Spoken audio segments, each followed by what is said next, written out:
Hey Toko fam! Sa mga di nakakaalam, pasok agad sa topic. Walang niha-niho. My name is Doc Jerry, the doctor is in. Sa mga bago, welcome to my channel, and sa mga pabalik-balik sa aking channel, maraming salamat sa support and welcome back to my channel. Anyway, sa mga di nakakaalam, sobrang fan ako ng Grey's Anatomy, as in favorite ko ang Grey's Anatomy. Umiyak ako, tumawa, nagalit, natakot, kinabahan. Hindi pa ako doktor. Pinapanood ko na tong show na to. So, for today, ang bala ko ay magre-react ako sa first ever episode of Grey's Anatomy. And, samahan nyo ako kasi it's been a while. Nag-start ako manood ng Grey's Anatomy siguro mga season 8 na ata yung ongoing noon. Pero nag-start ako from the start. Around college ata ako nung nagsimula ako manood nito. Kasi syempre, hello, elementary pa lang ata or kinder nung nagsimula tong palabasin. Okay guys, let's go. Sobrang excited ko kasi nga, yun nga. First year college pa ata ako or late high school nung nagsimula ako manood nito. So I don't really remember anything. Anyway, let's go. The game. They say a person either has what it takes to play, or they don't. My mother was one of the greats. Me, on the other hand, I'm kinda screwed. Same. Oh, okay. Looks like naalala ko na agad ko na yung first episode. This first scene is Meredith Grey and galing siya sa one night stand. Ba't ko ba pinapangunahan yung reaction? Okay, let's go. Spoiler alert! Hindi nyo naintindihan guys. For the past few seasons, hindi ko alam kung ilang seasons na, wala na siya. Wala na tong si Guy. Masaya ako nakita ko siya. Kasi nga, ilang seasons na siyang wala. Today, you are the doctors. The 7 years you spend here as a surgical resident will be the best and worst of your life. You will be pushed to the breaking point. Look around you. Say hello to your competition. 8 of you will switch to an easier specialty. 5 of you will crack under the pressure. 2 of you will be asked to leave. Walang ganyan ka-intimidating na consultant on your first day. So, hindi ko alam kung bakit sila nananakot ng ganyan. Pero hindi ganyan ka-intense ang first day ng, if I'm not wrong, interns to mga to. Sobrang nostalgic kasi naalala ko yung first day of internship ko. Pero yun nga, hindi ganyan ka-scary yung mga consultant niya sa first day nyo. Hindi nila sasabihin most of you are gonna fail, most of you are gonna ganito, crack, whatever. Walang ganon. Pero naalala ko ng first day ko, chill lang. Pedia ang rotation ko nung internship. It was a good day. First time kong mag-polo and tie and coat sa work. So, by the way guys, sobrang nostalgic ko right now kasi sobrang dami sa kanila ang... Spoiler alert! Wala na sa scene. So, I'm super glad na nakita ko sila. Si Umali, oh my God. Just to relate with the pressure na sinasabi niya. Sa totoo lang, nakaka-relate ako dun. Siguro mga first few years of med school, naramdaman ko yung pressure na yung mga tao na nasa med school, they're not there for, fun, studies. They are there to become doctors and to establish their careers. Siguro napapressure ako, pero medyo competitive yung mga tao sa med school. Na-feel ko yun. Pero walang mananakot sa'yo ng ganyan. Baka same lang kami ng perspective, pero never kami sinabi ng ganito na kabahan ka. Diba? Hindi ako nag-mute. Sorry na. This is your starting line. This is your arena. How well you play, that's up to you. Like I said, I'm screwed.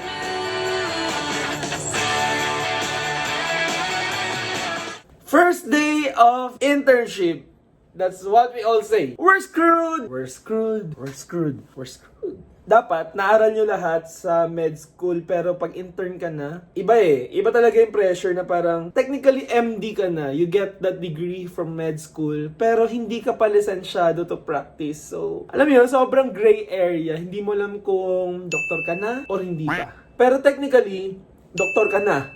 At the same time, hindi pa.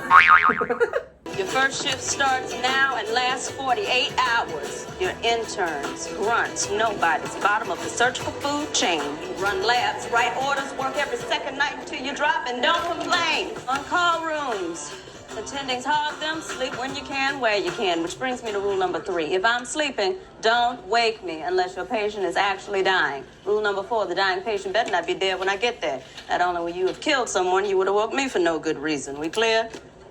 Yes. You said 5 rules. That was only 4. Rule number 5, when I move, you move. Get out of my way! Okay, these things happen. Hindi naman laging ganyan na parang nakakatakot gisingin yung senior mo. Pero it's always the patient that comes first. So, pag kailangan mong gisingin yung senior mo, gigisingin mo yung senior mo. Kung hindi mo kailangan at kaya mo, address it yourself bago ka tumawag na senior. Pero walang magsasabi ng ganyan. Ikaw lang as an intern mahihiya, pero hindi sila magsasabi. Yung mga senior mo, hindi magsasabi na wag nyo akong gisingin. Walang ganon. Iba talaga pag medical drama. Alam niya, medyo mas intense yung mga bagay-bagay. Pero in fairness doon sa quarter nila, mas malinis. Dr. Bailey, let's shotgun. That means every test in the book, CT, CBC, Chem 7, tox screen. Christina, you're on labs. George, patient workups. Meredith, get Katie for a CT. She's your responsibility now. Wait, what about me? Honey, you get to do rectal exams.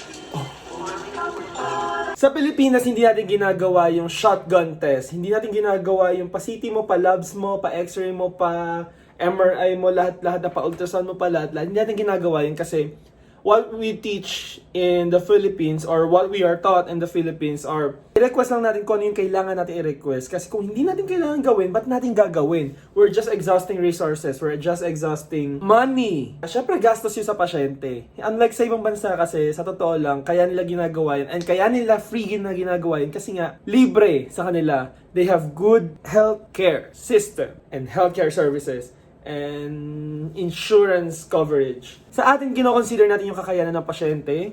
Kailangan ba talagang gawin yung isang test? At bakit? Hindi lang kailangan eh. Kailangan alam natin kung bakit. Hindi yung shotgun. Walang shotgun sa medicine unless sobrang kakaiba at sobrang hindi mo na alam kung anong nangyayari sa pasyente. And that happens. Pero we always take into consideration the capacity of the patient. And by the way guys, rectal exam, yung sinasabi ng rectal exam dyan is hindi ganito. 2 daliri, masakit yan sa pasyente. Rectal exam or digital rectal exam is we use either this or this to examine the patient from the anus to rectum, kung ano man yung maabot namin. For example, sa lalaki, we check for the stool, sphincter tone, any signs of bleeding, fecal material, kung may laman ba o wala yung rectum nila, and lastly, the prostate, which is wala sa babae. So basically, it's the same for the women, but not the prostate. Dr. Shepard, we should pretend it never happened. What never happened? You sleeping with me last night? Or are you throwing me out this morning? Because both are fond memories I like to hold on to. Ah! Cringy nung idea. Hindi naman sa cringy. Pero it's fairly frowned upon for a senior to sleep with their juniors. Pero in their case naman, kung hindi naman nila sinasadya and hindi naman nila alam na magkakatrabaho sila at consultant nung isa, yung intern, it should be okay. It's just gonna be a weird few years sa kanya. Imagine nyo kung hindi sila nagkatuluyan, sobrang weird niyan. Makikita sila araw-araw. Oh no. Let's see what you can do. Here it comes. Scalpel.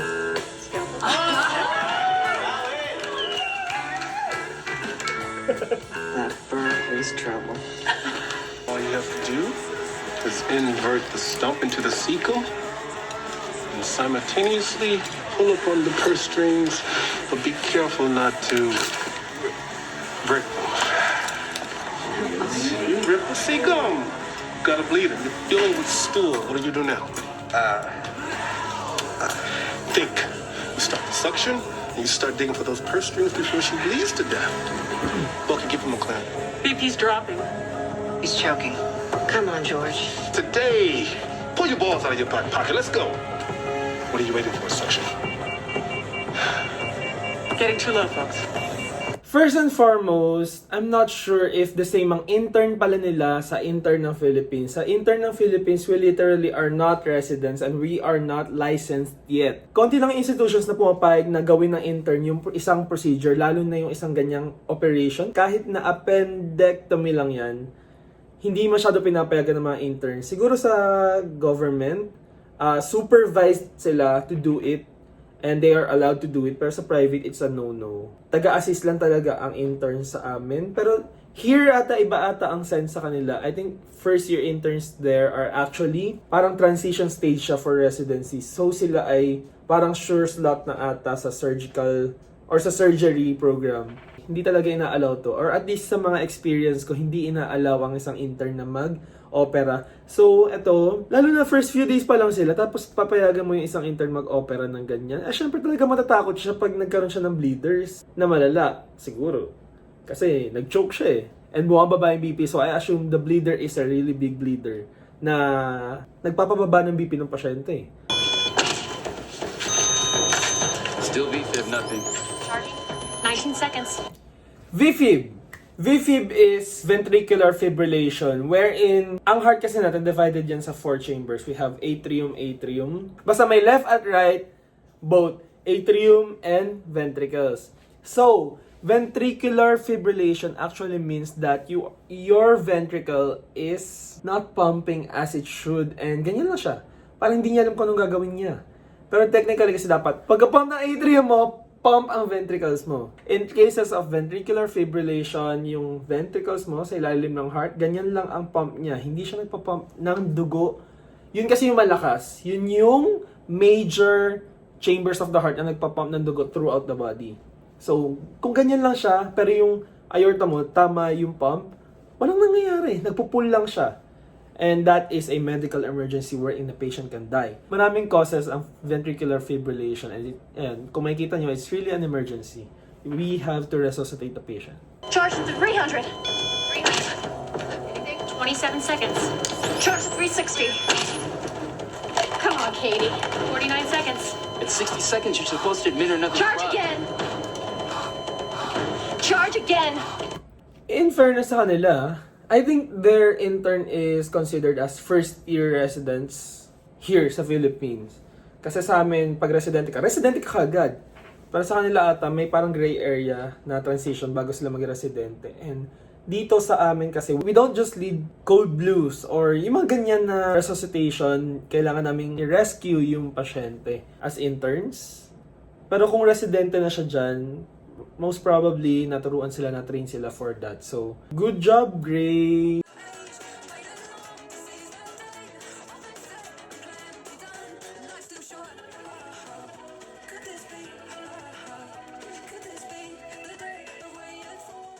By the way, kung yung nakita nyo yung gamit nung cardiac surgeon niya, yung gamit niya yung parang probe na pahaba, dalawa, tapos kinukuryente niyang ganun, those are actually the same as defibrillators, yung mga ginagamit pang ganun. Pero direct tayo sa heart. So it works in the same way, pang restart ng heart, in hope na mag-restart yung heart. And I just wanna share na they use that thing inside the OR, bukod sa cardiac massage na nangyayari sa mga open thoracic surgery, na ipapasok nila yung kamay nila sa chest, then ayun yung heart ng pasyente, igaganyan, mamassage nila yun. Tatry nila yung pump. It's the same as doing your CPR. It happens rarely, but it does happen. The worst part of the game. But I told Gloria that he would be fine. Ito sa aming mga doktor, we never assure a patient na everything will be fine nang hindi namin sigurado. Alam mo yun, same yan.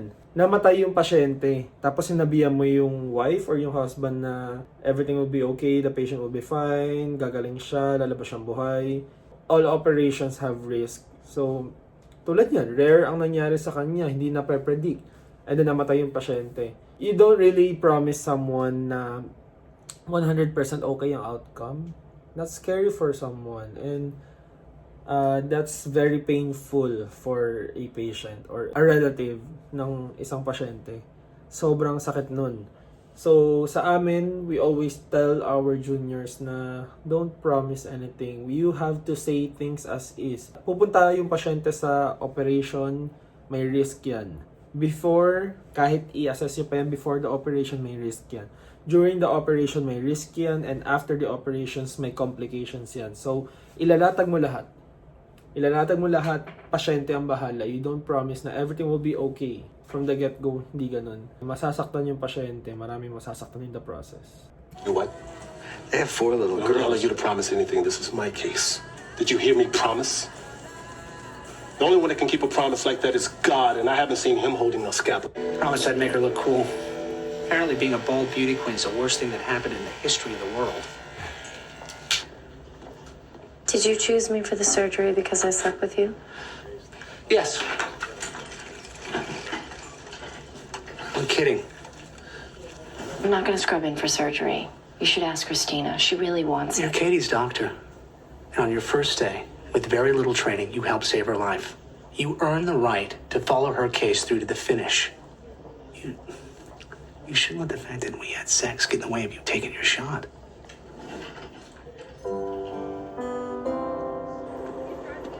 That's really sweet. That's really sweet. For a consultant to assure you na hindi personal ang isang bagay, that's really sweet.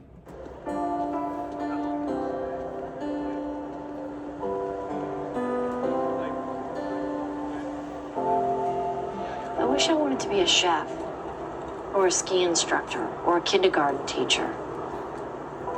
You know, I would have been a really good postal worker. I'm dependable. You know, my parents tell everyone they meet that their son's a surgeon, as if it's a big accomplishment, superhero or something. At the end of the day, doctors always think na sana naganto na lang ako, sana ganyan na lang ako. Parang mas madali siguro, mas konti responsibilidad. Hindi buhay yung hawak mo. And it happens to everyone. I don't know, sa kanila medyo intense yung first day nila. Pero yung first day ng internship ko kasi medyo relax lang ako. Media yung hawak ko and hindi naman ako namatayan or hindi man ako nagkamali agad-agad. Pero I definitely was tired. First day of my surgery rotation, naalala ko, ganyan, pagod na pagod ako. Pero hindi ako nagsisisi dati. Alam ko masaya ako. Tapos nakataas yung pa ako. Kasi parang namamaga, nagmamanas na atay pa ako that day. Anyway, it's been fun. When I told my mother I wanted to go to medical school, she tried to talk me out of it. Said I didn't have what it takes to be a surgeon. That I'd never make it. So, the way I see it, superhero sounds pretty damn good. It's really sad na may mga ganong parents. That sounded very personal to me. Not because sinabihan ako na wag ako mag-medicine, pero it sounded personal to me kasi maraming nagsabi na parang, ba't ka magme-med? I don't know if tingin nila hindi ko kaya or nagulat lang sila sa decision ko. Pero people will really doubt you for what you want and what you need to achieve for yourself. Kailangan mo na lang silang i-set aside. Kasi look at me now. Doktor na ako. I'm not quite there yet. Pero nonetheless, doktor na ako. So that feels good to say. Hour 48. Hindi ko lang alam sa US, pero sa Philippines, nangyayari yung 48-hour duties. Usually sa mga residente nangyayari yun. And actually, iba ang role. For the first 24 hours, iba ang role mo. For the next 24 hours, iba ang role mo. So, I understand yung itsura nila kung bakit ganyan sila kahulas at pagod na pagod. All in all, yung first episode ng Grey's Anatomy, it's not very medical. It's really about drama and sinasat talaga nila kung paano tatakbo yung buong series and it's not really that medical. But nonetheless, I hope you guys enjoyed this video as much as I did kasi sobrang nostalgic ko. At tulad ng sinasabi ko kanina, hindi lang dahil naalala ko nung intern ako, pero dahil naalala ko ng first time kong panood tong show na to. That's it for this video. I hope you guys enjoyed this video. Don't forget to write your feelings. Bye!